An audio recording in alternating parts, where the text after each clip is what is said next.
Jadi teman-teman, ada yang nyesel pilih Terios dari sebelumnya dia pilih Mobilio. Seperti komentar seperti ini. Dulu saya pengguna Mobilio dan sekarang pindah ke Terios. Ternyata masih nyaman Mobilio dan unggul Mobilio. Terios cuma menang di jalan jelek aja. Nyesel pindah ke Terios. Jadi saya jelasin ya teman-teman ya. Antara Terios dan Mobilio itu kelasnya berbeda, segmennya berbeda. Terios itu adalah SUV atau Sport Utility Vehicle. Sedangkan Mobilio itu adalah MPV atau Multi Purpose Vehicle. Di mana kenyamanan mereka berdua ini berbeda. Jadi kalau mau dibandingkan kenyamanan dengan Mobilio, jelas Mobilio lebih nyaman karena dia disetting untuk Multi Purpose Vehicle. Nah, sedangkan Terios tadi seperti yang saya katakan ini adalah SUV, Sport Utility Vehicle. Mengandalkan dari kehandalan, kekuatan, durabilitas. Kalau misalnya jalannya jelek, menanjak, nah itu pilih SUV. Sedangkan kalau untuk kenyamanan, pilihlah MPV seperti Mobilio. Dia salah memilih. Dia anggapnya Terios itu lebih nyaman dari Mobilio. Itu salah. Karena kalau orang pilih Terios itu siap mobilnya keras, suspensinya keras. Beda sama Mobilio yang disetting untuk MPV atau Multi Purpose Vehicle sehingga lebih nyaman. Kalau Terios ini saya akui untuk suspensinya keras teman-teman. Suspensi belakang apalagi melewati polisi tidur itu jeduk banget teman-teman. Jeduk kayak gitu ya. Beda kalau mobil-mobil MPV. Apalagi sama Avanza, lebih nyaman Avanza dibandingkan dengan Terios. Jangan salah pilih. Teman-teman kiranya mau milih mobil apa nih? Mau mobil nyaman atau mobil dengan durabilitas tinggi? Nah itu,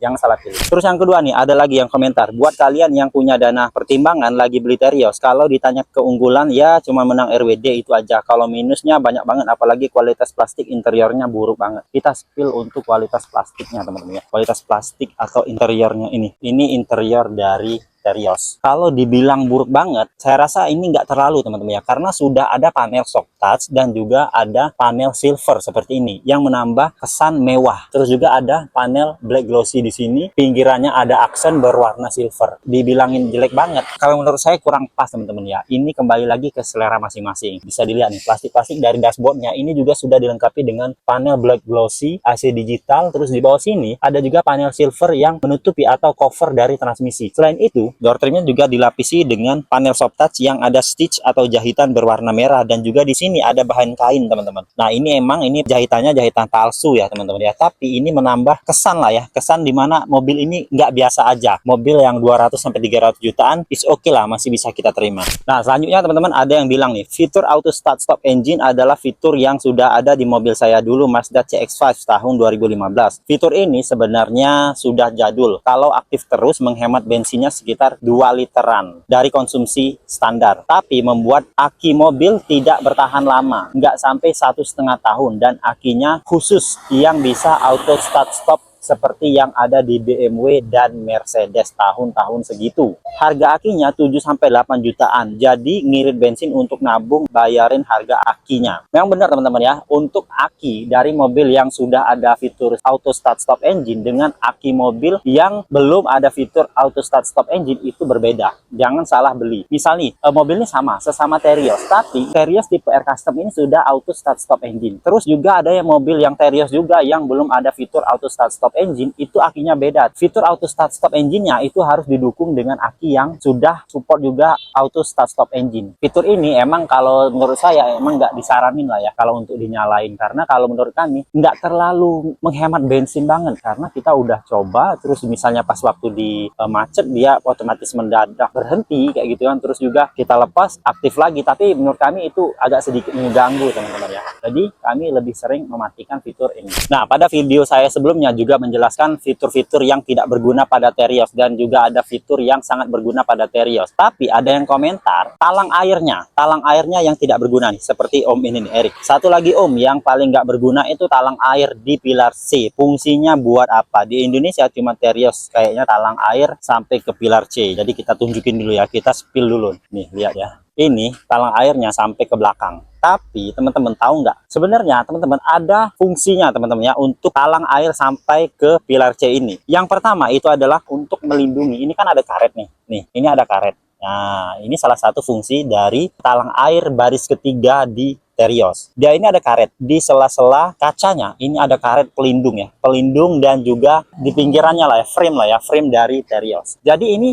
juga berfungsi sebenarnya teman-teman ya, untuk melindungi dari karet tersebut. Jadi nggak cepat kena, nggak cepat getas. Yang pertama. Yang kedua, itu adalah estetika teman-teman. Teman-teman bisa lihat ya, kalau misalnya Toyota Rush yang nggak ada talang air ketiganya itu kurang sempurna kalau saya lihat ya. Kalau ini kan udah ada nih, talang air baris ketiganya udah ada. Jadi dia menyatu dari pilar A, pilar B, hingga pilar C. Itu kalau saya lihat estetikanya bagus teman-teman ya. Dia sudah sampai ke sana. Tapi banyak orang yang komen ini nggak guna banget. Nah, terus ada juga nih yang komen, kalau di kami yang pakai Rush lama tipe TRD 2014 yang mana fiturnya persis masih sama, fitur sensor depan itu penting. Sensor depan oke, masih penting kalau teman ini ya. Kaca rias walaupun kecil juga sangat membantu walaupun untuk liatin makanan nyangkut di gigi atau lihat wajah dan rambut. Oke, kita terima, penting juga teman-teman. Terus juga pemanas kaca belakang memang sangat tidak pernah digunakan kecuali perjalanan jauh dan hujan lebat dengan suhu dingin. Kalau di Terios nggak ada yang namanya rear defogger atau pemanas kaca belakang. Terus kemudian ini pendapat salah satu orang yang pakai Rush TRD 2014 ya. Kemudian benar sekali, lampu bagasi itu fitur yang sangat membantu saat bongkar muat malam hari. Nah, saya tunjukin ya lampu bagasinya di sini yang di video saya sebelumnya. Mungkin teman-teman ada yang belum lihat.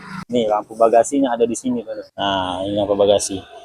Kalau menurut saya itu penting teman-teman, karena pada saat malam hari kita ngebongkar barang dari belakang, misalnya dari perjalanan jauh, itu sangat membantu. Itu kan gelap nih, biasanya di tempat-tempat yang lain tuh gelap, bukan di rumah kita ataupun lagi di luar outdoor itu gelap. Jadi lampu itu sangat membantu, bener banget. Terus ada lagi nih yang komentar, harga mahal, gak ada heater dan arah semburan AC-nya. Bener banget teman-teman. Ini harganya ya 200 sampai 300. Kalau yang tipe Air Custom ini di Palembang 330 juta. Nggak ada heater atau pemanas. Kalau menurut saya mobil-mobil Toyota, kalau saya perhatikan itu emang nggak ada heater. Kebanyakan nggak ada heater teman-teman ya. Bahkan Fortuner pun nggak ada heater kalau nggak salah. Nah, yang ada itu biasanya di Honda kayak gitu ya. Kalau di ini Avanza, Rush, terus juga Innova itu nggak ada heater ya. Jadi mobilnya emang diperuntukkan untuk mobil di cuaca Indonesia, menyesuaikan cuaca Indonesia. Yang dimana Indonesia itu musim dingin di sini ya bisa dikatakan palingan musim hujan teman-teman ya. Musim hujan, musim banjir. Kalau musim salju itu nggak ada.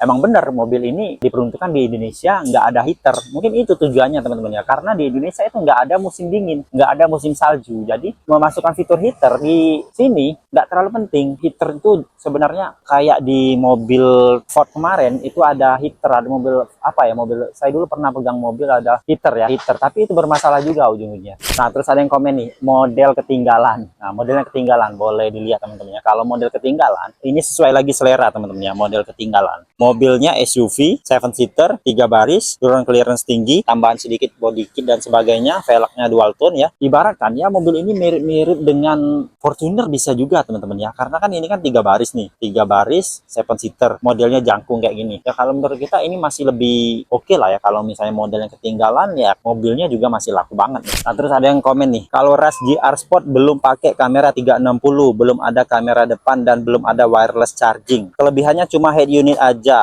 yang lebih besar dari sebelumnya, yaitu 9 inci dan tidak model tanam ke dalam dashboardnya. Makanya kalau head to head sesama tipe tertinggi antara Rush GR Sport dengan Terios Air Custom, saat ini saya rasa Terios Air Custom yang menang karena memiliki fitur-fitur yang lebih lengkap dibandingkan dengan Rush GR Sport. Meskipun saya pengguna Rush GR Sport, tapi saya harus jujur dan objek dalam hal ini. Nah, benar teman-teman ya, untuk Rush GR Sport itu belum menggunakan kamera 360 dan juga belum ada wireless charging. Ya meskipun yang seperti video saya sebelumnya ucapkan teman-teman ya, untuk wireless charging di Terios itu agak sedikit sulit penggunaannya teman-teman ya, karena posisinya di tengah dan bukan yang open di dekat dengan transmisi. Itu beda teman-teman ya. Di sini nih posisinya, pada saat kita nyetir itu sulit nih posisinya di sini. Terus ngebukanya juga harus ada tenaga sedikit nih. Nah kayak gitu. Tapi untuk hand unitnya ini emang lebih kecil daripada Rush GR Sport. Rush GR Sport itu 9 atau 10 ya yang keluar nih framenya. Kalau di Terios ini masih tertanam, tapi dia sudah dilengkapi dengan kamera 360. Itu sih bedanya. Terus ada lagi nih yang komen, auto start stop nggak guna, malah mengganggu pas mau parkir mundur sering mati. Kalau pas mundur mati, auto start stopnya itu kebenaran pada kita ini belum pernah teman-teman ya. Nggak tahu apa gimana ya. Kalau kami pas waktu lagi mundur dia nggak pernah mati. Mungkin dia udah ada safety kali ya untuk fitur auto auto start stopnya pas mundur nggak nyala. Tapi kenapa teman ini bilangnya nyala ya? Saya juga belum pernah nih pada saat mundur auto start stopnya mati. Itu berbahaya sebenarnya kalau misalnya fitur itu nyala pada saat kita mundur. Nggak tahu, mungkin teman-teman yang ngerasain fitur auto start stop pas waktu mundur nyala atau berfungsi itu coba komen di kolom komentar. Nah, ada lagi nih yang bertanya, ganti pernya punya Innova, Ribbon bang, shocknya punya Rusty RD Ultimo. Waduh, ada sigiran. Teman-teman, kalau misalnya diganti pernya Innova Ribbon, mungkin ya karena di sini waktu itu ada bengkel yang khusus untuk mengganti suspensi, tapi nggak tahu, belum pernah kita coba ya, karena masih sayang nih, kan baru hampir 2 tahun mau diganti per, mau dimodif tuh sayang kalau menurut saya ya, itu pribadi masing-masing lah ya. Terus juga shock punya Rusty RD Ultimo. Nah, ini pertanyaan nih bagi saya nih, emangnya shock Ras dan Ras itu beda ya? Coba komen di kolom komentar. Nah, ini ada yang bertanya juga, itu ada berapa airbag keselamatan sih mas? Untuk airbagnya Terios itu dibagi dua teman-teman ya, untuk tipe X sampai tipe R ADS dan tipe R Sporty atau R biasa itu hanya 2 airbag. Tapi untuk ini tipe R Custom ini sudah dilengkapi dengan 6 airbag nih. Saya spill ya, untuk airbagnya jumlahnya ada 6 kalau yang ini. Di depannya ada 2 tuh airbagnya, di setir sama di dashboard sana. Terus juga di joknya ada juga teman-teman nih, ini ada airbagnya nih ya, ada airbagnya. Nah, itu di sana juga ada airbagnya. Nah, terus di pilar nih teman-teman, pilar chain itu, jadi ini adalah curtain airbag. Jadi dari sana itu ada airbag ya, dari sana ada airbag. Nah, airbagnya seperti tirai yang memanjang. Jadi itu tapi dihitung satu kanan kiri ya, 2, terus depan kanan kiri 2, 4, terus di jok penumpang depan itu juga ada 2. Jadi totalnya ada 6 airbag teman-teman. Oke, sekian dulu teman-teman ya untuk video tanya jawab kali ini. Teman-teman yang mau tanya lagi bisa komen di kolom komentar, nanti kita bahas lagi, jawab lagi. Oke, sekian dulu videonya. Assalamualaikum warahmatullahi wabarakatuh.